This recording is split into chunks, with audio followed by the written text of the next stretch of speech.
talking about the competition levels within the squad and the feel around the place. Have you sensed it going up a couple of notches for this camp, given how close you are now to the finals? Yeah, I think just with the size of the squad and the amount of competition that's there, I think the closer it gets to the Euros, obviously everyone is right at it. But to be fair, listen, that's the kind of standard that everyone's set for the last 3-4 years within the group. And with the group getting bigger, the kind of appetite for places is going to increase, and I think everybody wants to be a part of it, and they're showing it out there. Give us an insight into how the conversations go. Do you talk about the squad? Do you talk about who might make it, who might miss out? How does that work? 'Cause it must be difficult knowing that some of your friends might not make it, you might not make it. No, listen, there's not really conversations like that. I think everybody's kind of on the same path to make sure that Scotland as a team and as a kind of nation grows on the pitch and off the pitch, and I think we've done that. But with big games coming up, that's where we can kind of show, and that's where we can kind of speak about it, on the park. And yeah, I think we'll just keep doing that. How do you assess your kind of progression within the national team? I guess do you feel an established part of the side? Yeah, listen, it's been quite a quick year, 18 months that I've been a part of the squad, like starting games and being involved in that kind of way. Yeah, listen, I've really enjoyed it. I feel comfortable in there, and but nobody's place is safe, so to speak. You need to keep showing it in games and training, and especially for your club as well. So keep working hard. You still get that sense of anticipation when the squad's coming around and think, well, will I make it back in again, or will you start to feel comfortable going, no, I'm probably all right? Yeah, listen, you get a bit of both, but I think it's healthy competition. You've got fantastic centre backs in that group, fantastic players in general, but particularly in the centre back area, and I think there's a lot of competition, so I think that can only spur me on. Is it the toughest area to get in the team along the lines? There's so many centre backs. Probably the midfield, to be honest. Listen, the midfield's one of the best I think that we've had in a long time, and but yeah, listen, I don't think there's any easy places up for grabs, left back as well. So it's listen, there's a lot of healthy competition within the group, and that can hopefully spur us on, as I said. I'm sure you're determined to make the starting berth your own ahead of the European Championships in the summer. Is that what you can use these two games as, try to secure position in the starting lineup? Listen, I think these two games are more about showing what we can do, particularly in the first game against the top teams. I think that's why we picked the games against England and France in the previous camps, that we want to try and compete against the best, and that's and learn from kind of the last Euros and take that forward. So yeah, these games are probably more about developing as a team, and and hopefully we can do that. How far off the best do you feel you are? Because teams like the Netherlands are teams you're going to have to beat if you want to go deep into the tournament.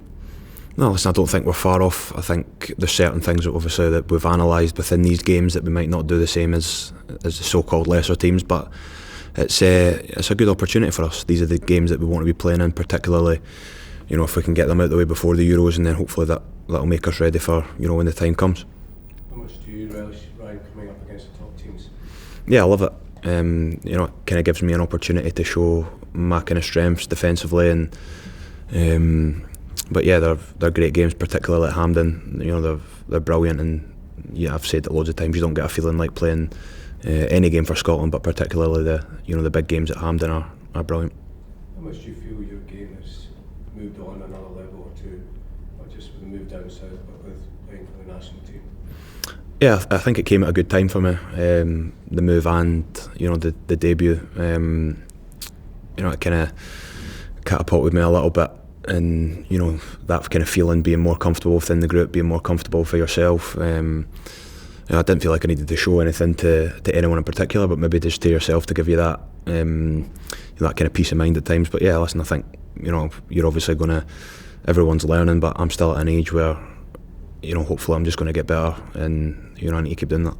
John Carver was talking about people coming out of the woodwork looking for tickets for the Euros. What's your experience been like with family and friends? Well, to be fair, first of all, you've got to make sure you're there first. But I've said to my mates, I'll need to buy the tickets. So, and I think the price has scared a lot of them off. So, but there's been a few. You've got a lot of mates going over. Yeah, listen, I think everybody that I kind of know is going to go over. Whether they're going to go over and watch the games is a different thing, but they'll definitely be over there. Some weird and wonderful ways. You've heard of people who think loads of buses are going over. Your mates got anything special in store? To be fair, I don't even think they've booked accommodation. I think they're just worried about getting over there, and then they'll just play it by ear. Ryan, Steve's quite a loyal kind of coach. When he picks someone and he likes them, he sticks with them. How much kind of reassurance does that give you? Yeah, he's always been loyal to me when even when I wasn't playing for the national team, he was still calling me up in squads and kind of developing me behind the scenes. And I think now, obviously with the last year, hopefully I've showed him enough that I can be involved. But as I said, there's a lot of players in there that have done that, and it's a healthy competition of a big group of players. So no, I'm looking forward to it. Like a two-way thing, it says kind of faith helps you, and then your sort of participation with this squad lifts and things as well. Yeah, listen, it's always good to repay someone that's shown a lot of faith in you, and he's done exactly that. And hopefully the last year, with the last qualifying campaign, that I've played my part and help us to get there. So hopefully I've kind of repaid a little bit of that faith. But as I said, there's still a long way to go. And from a playing point of view, somebody, no offence, who likes to get stuck in, see this period between now and such a big tournament, how do you keep that kind of balance between full commitment and making sure you're fit and available to play? I don't think you can think about that too much. I'm going to be fully committed every game I play. I've got important games coming up for Watford, so listen, I'll be fully committed in every game I play. And I've had touch wood, but I've been fit and healthy for the last few years. So hopefully, long may that continue.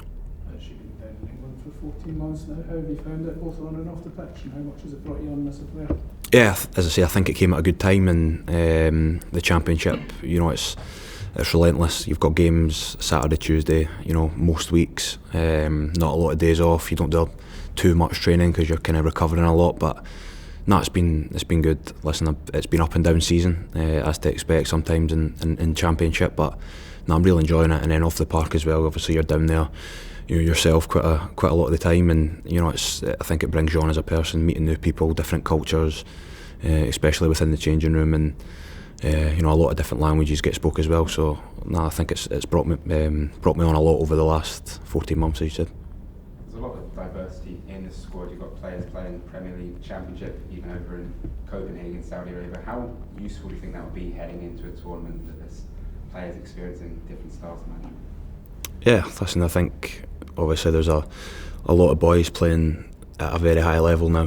When you kind of play with these boys, that I think that brings you on massively.